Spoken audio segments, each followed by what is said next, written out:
जहां एक और पूरा देश और पूरी दुनिया सनातन धर्म के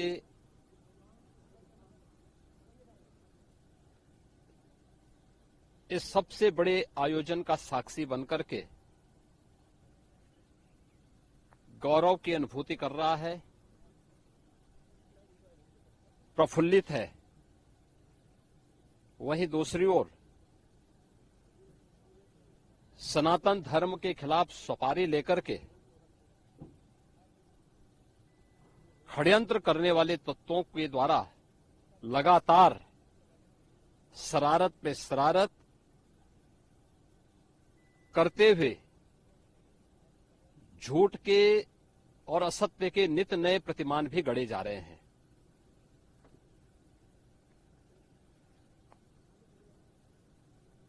भारत के संसदीय लोकतंत्र की सबसे और सर्वोच्च संस्था देश की संसद में कांग्रेस अध्यक्ष से मल्लिकार्जुन खड़गे और समाजवादी पार्टी के अध्यक्ष श्री अखिलेश यादव का वक्तव्य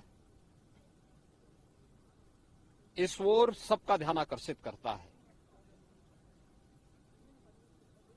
ये दोनों वक्तव्य न केवल इनके सनातन धर्म विरोधी चरित्र को उजागर कराता है, बल्कि इनकी उस गिद्ध दृष्टि की ओर भी सबका ध्यान आकर्षित करता है जो लगातार इस महाकुंभ के खिलाफ पहले दिन से दुष्प्रचार कर रहे हैं। इनका ये बयान न केवल सनातन धर्म पर प्रहार है, बल्कि निंदनीय भी है और शर्मनाक भी। कांग्रेस अध्यक्ष का यह कहना कि प्रयागराज कुंभ में मौनी अमावस्या के दिन हजारों लोग मर गए, हमें अफसोस होता है। एक इतना वरिष्ठ नेता, कांग्रेस देश की जो सबसे पुरानी पार्टी है, उसके अध्यक्ष से अपेक्षा की जाती है कि वो एक मर्यादित बयान देश की संसद में रखें, और इतना गुमराह करने वाला बयान, झूठ पे झूठ।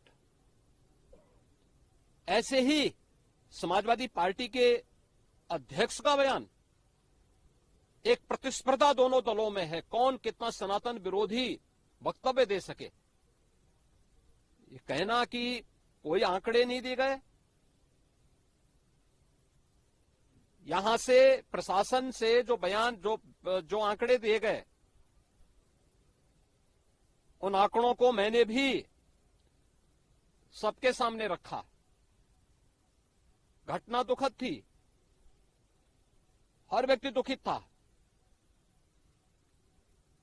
और जितने क्विक रिस्पांस से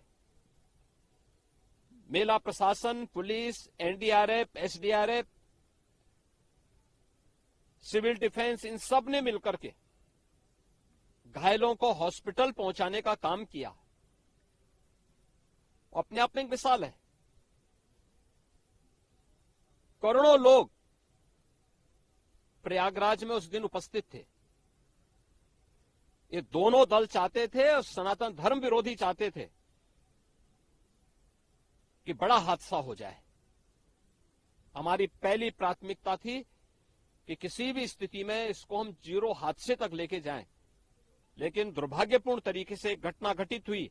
लेकिन जितने क्विक रिस्पांस से प्रशासन ने और सभी संबंधित संस्थाओं ने कार्य लेकर के उन्हें हॉस्पिटलाइज किया, उसमें कुछ लोग उस हादसे के शिकार हुए, वह दुखद है। उन सभी परिवारों के प्रति हम लोगों ने अपनी संवेदना भी व्यक्त की और उसके लिए कुछ आर्थिक मुआवजा भी घोषित किया। यद्यपि किसी व्यक्ति की कमी मुआवजे से नहीं हो सकती, लेकिन तब भी हम लोगों ने एक प्रयास किया।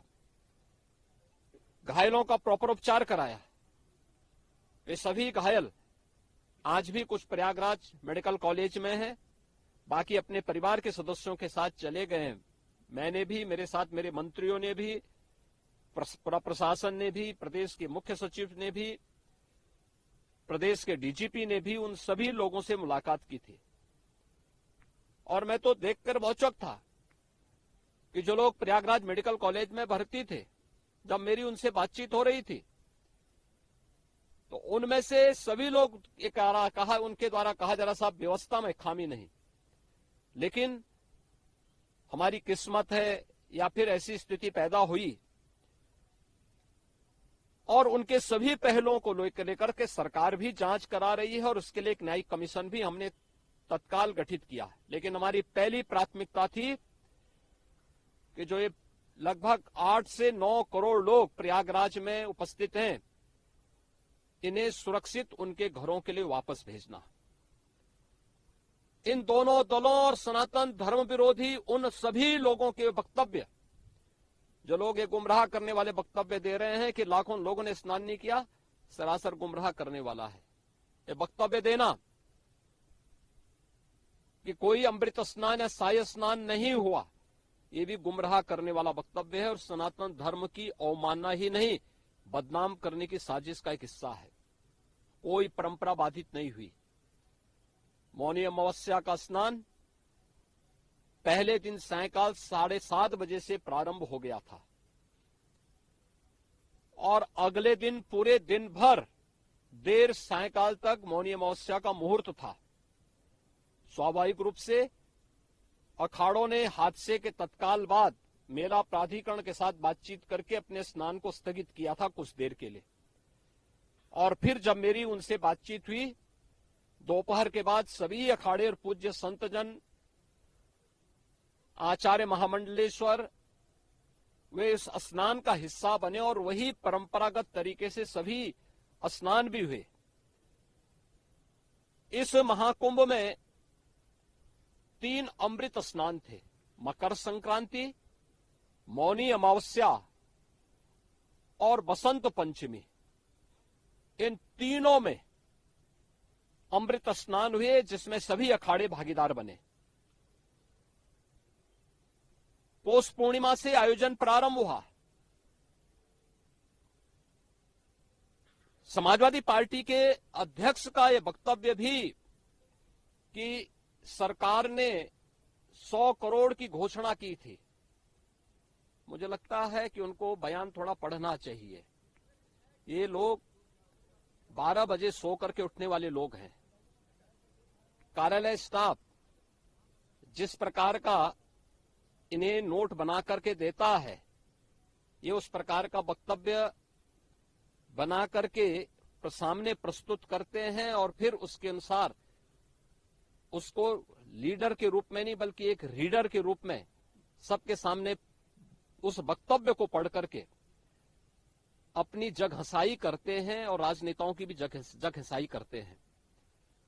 यही स्थिति मैंने बार बार कहा कि महाकुंभ में 40 से 45 करोड़ श्रद्धालु इस पूरे महाकुंभ के आयोजन में भागीदार बनेंगे।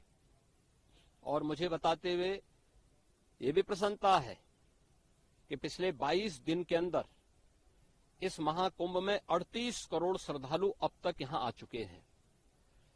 अगले 22-23 दिन तक यह आयोजन और चलेगा। इन 22 दिनों के अंदर भी श्रद्धालुओं के आने की पूरी वो है। आज भी आप देख रहे होंगे, कल बसंत पंचमी अंतिम अमृत स्नान संपन्न हुआ। माघी पूर्णिमा 12 फरवरी को और महाशिवरात्रि 26 फरवरी को होगा। करोड़ों की संख्या में देश और दुनिया का हर श्रद्धालु आना चाहता है। आज भूटान के महामहिम नरेश ने भी यहां पर अपने देश के तमाम लोगों के साथ में इस आयोजन में वे सहभागी बने। पूरी दुनिया आ रही है, लेकिन इन दलों ने जिन्होंने सनातन धर्म के खिलाफ सफारी लेकर के एक षड्यंत्र करने में लिप्त हैं, इनका षड्यंत्र कामयाब नहीं होगा। 29 जनवरी के हादसे की तह में हम लोग जाएंगे, षड्यंत्रकारियों को बेनकाब करेंगे और उन्हें सजा कैसे दिलाई जाती है, यह आपने उत्तर प्रदेश के अंदर पिछले 8 वर्ष के अंदर देखा होगा। आगे भी आप इसको देखते रहिए।